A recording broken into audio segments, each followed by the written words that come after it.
मुतअद्दिद बार हम chief justice साहब से मिले, अगर कोई पेशी लगी भी तो कार्रवाई नहीं हुई, हर बार सरकार जो है वो डुबकी मार गई। आज फिर यही हुआ कि सरकार की जानिब से एक माविन वकील साहब पेश हुए और उन्होंने कहा कि प्रोसिक्यूटर साहब, स्पेशल प्रोसिक्यूटर जिनको इस मुकदमे के लिए खास तौर पर मुकर्रर किया गया है, उनकी सेहत नासाज है। कोई मेडिकल सर्टिफिकेट नहीं दिया गया, कोई तफसील नहीं बताई गई, सिर्फ यह कहा गया कि उनकी सेहत नासाज है। आप सब जानते हैं कि बुशरा बीबी और खान साहब इस मुकदमे में अब तकरीबन 1 साल होने को आया है, सिर्फ इस मुकदमे की वजह से जेल में है। बाकी मुकदमात में उनकी बेल हो चुकी है, 9 मई के हवाले से सुप्रीम कोर्ट ने उनकी बेल की है। इसके अलावा किसी मुकदमे में अभी तक उनको सजा नहीं हुई, तमाम सजाएं मुअत्तल हैं। लिहाजा ये एक बिल्कुल मनसूबा साजी नजर आती है कि खान साहब को रिलीफ ना मिले, जो कि उनका हक है। आप जानते हैं इस मुकदमे में ये मुसल्लम हकीकत है कि ना सरकार को एक पैसे का नुकसान हुआ, ना खान साहब या बुशरा बीबी को एक पैसे का फायदा हुआ। ये मुकदमा कुछ भी नहीं है, एक झूठा मुकदमा गढ़ा गया कि काबीना ने कोई रकम सुप्रीम कोर्ट के अकाउंट में डाली है। बिल्कुल ऐसा नहीं है। वाकयात वाजे हैं कि लंदन से रकम बराए रास्त उस अकाउंट में आई और उसके बाद सुप्रीम कोर्ट की तहवील में रही और वहां से हुकूमत को दे दी गई। एक पैसा भी कहीं इधर उधर नहीं हुआ। लिहाजा इस झूठे मुकदमे से बचने के लिए इल्तबा का सहारा लिया गया।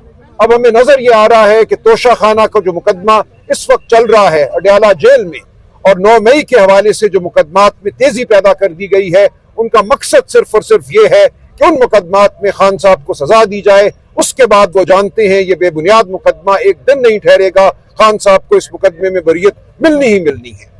लेकिन यह एक अफसोस का मकाम है कि अदालती अमल को एक सियासी हरबे के तौर पर इस्तेमाल किया जा रहा है। हमने जो 9 मई का मुकदमा है उसके हवाले से वीडियो लिंक के खिलाफ एक पिटिशन लाहौर हाई कोर्ट के रावलपिंडी बेंच में दायर की। हमारा ये मौकफ है और पूरी दुनिया ने यह देखा कि वो मुकदमा कैसे चलाया जा रहा है। खान साहब को एक कोठरी में बिठा दिया गया है अडयाला जेल में। उनके सामने एक पुलिस वाला अपने फोन पर व्हाट्सएप कॉल मिलाता है जो जज साहब जो रावलपिंडी में बैठे हैं उनके फोन पर वसूल की जाती है, और वो व्हाट्सएप कॉल जो है मेज पे रख दी जाती है, वो सेल फोन, और कहा जाता है इसको खान साहब की हाजिरी तस्वुर किया जाएगा। यह कानून का एक मुसल्लम उसूल है कि फौजदारी ट्रायल में यह हक है मुल्जिम का कि वह मौजूद हो, वो देख सके कि उसके खिलाफ गवाही देने वाले कौन हैं, उनके हाथ उनकी टांगे कैसे कांपती हैं, वो नजरों में नजरें डालकर गवाही दें। खान साहब को इस पूरे अमल से इसलिए दूर किया गया है कि उनकी मौजूदगी में जिन लोगों ने झूठ बोलना था वो झूठ बोल सके। हम इसको रद्द करते हैं। ये वीडियो लिंक नहीं है, ना खान साहब की आवाज हम तक आती है, ना हमारी आवाज या गवाह की आवाज खान साहब तक जाती है। यह बात भी जज साहब ने मानी उस मुकदमे में। इसके बावजूद वो बजिद हैं कि उस मुकदमे को रोजमर्रा की बुनियाद पर चलाना है। रोज रोज 10-12 गवाहान की गवाही वहां रिकॉर्ड की जा रही है। हम एहतजाजन बॉयकॉट कर चुके हैं। आज सुबह मैं और लतीफ खोसा साहब रावलपिंडी बेंच गए, वहां के सीनियर जज साहब से हमने मुलाकात की कि हमने जो वीडियो लिंक के खिलाफ पिटिशन दायर की है वो लग क्यों नहीं रही, उसकी सुनवाई क्यों नहीं हो रही। जज साहब ने कहा कि मैं एडिशनल रजिस्ट्रार को बुला के पूछता हूं, और एडिशनल रजिस्ट्रार साहब ने आके कहा कि हमारी फाइल गुम हो गई है। यह है इस वक्त इंसाफ का निजाम हमारे मुल्क का कि इमरान खान मुकदमा दायर करे नाहक एक ट्रायल के खिलाफ, एक बॉन्डे प्रोसेस के खिलाफ, तो फाइल गुम हो जाती है। और हमें कहा गया कि जब तक फाइल नहीं मिलेगी यह मुकदमा दायर हुआ लगेगा नहीं, इसकी सुनवाई नहीं होगी। तो ये है वो सूरत हाल जिसका हम सामना कर रहे हैं। हम तमाम मुखला पीटीआई के, हम पाकिस्तानी कौम को ये कहते हैं कि ये मुकदमा अब आपकी अदालत में चलेगा। आपने फैसला करना है कि इस मुल्क ने आगे कैसे बढ़ना है, क्या हमने झूठ की बुनियाद पे आगे बढ़ना है। जो इलेक्शन लूटा गया वो आपके सामने है, जो फ्रॉड हुआ वो आपके सामने है।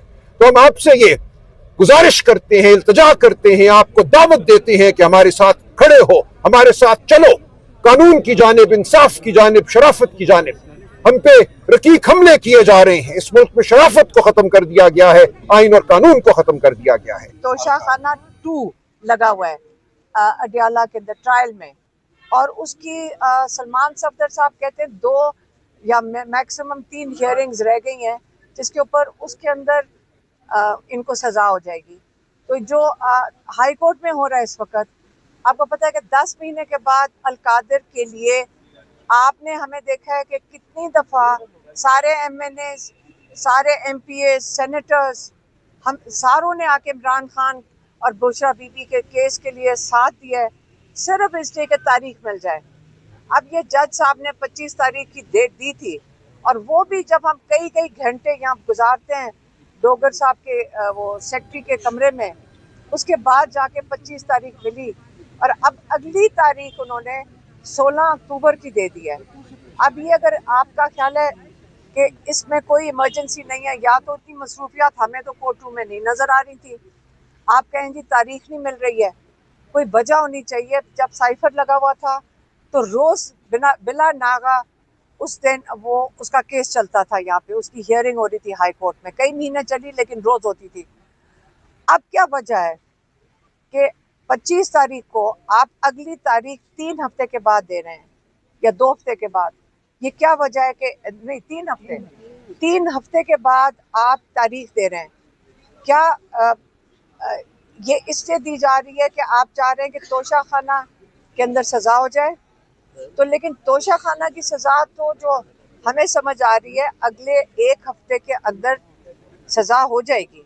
तो जब 1 हफ्ते में सजा हो जाएगी, मुझे ये नहीं समझ आई डोगर साहब ने 16 तारीख की क्यों दी, क्योंकि जब उसमें सजा हो जाएगी तो ये बड़ी तसल्ली से फर्स्ट वीक ऑफ अक्टूबर में अगर केस दे देते और ये तसल्ली से इसके अंदर वो बेल दे सकते थे।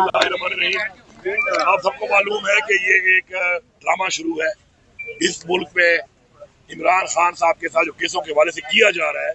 ये सारा प्री प्लान एक प्लान है, और वो प्लान जो है बनाकर जब तक एक केस में सजा नहीं होती एक और केस को लंबा किया जा रहा है। इस तरह अब इन्होंने प्लान वही बनाया हुआ है कि ये अब एक और केस में बेगुनाह सजा देंगे, तो फिर इस केस के ऊपर कोई और कार्रवाई करेंगे, फिर आगे और केस बनाएंगे। तो ये इस वक्त अदलिया आज़ाद बिल्कुल नहीं है, अदलिया अपने फैसले नहीं कर पा रही, और हमें उम्मीद है कि इसके बाद एक सुप्रीम कोर्ट रहा है, वहाँ पे भी हम गए हुए हैं, वहाँ पे भी हम जाएंगे।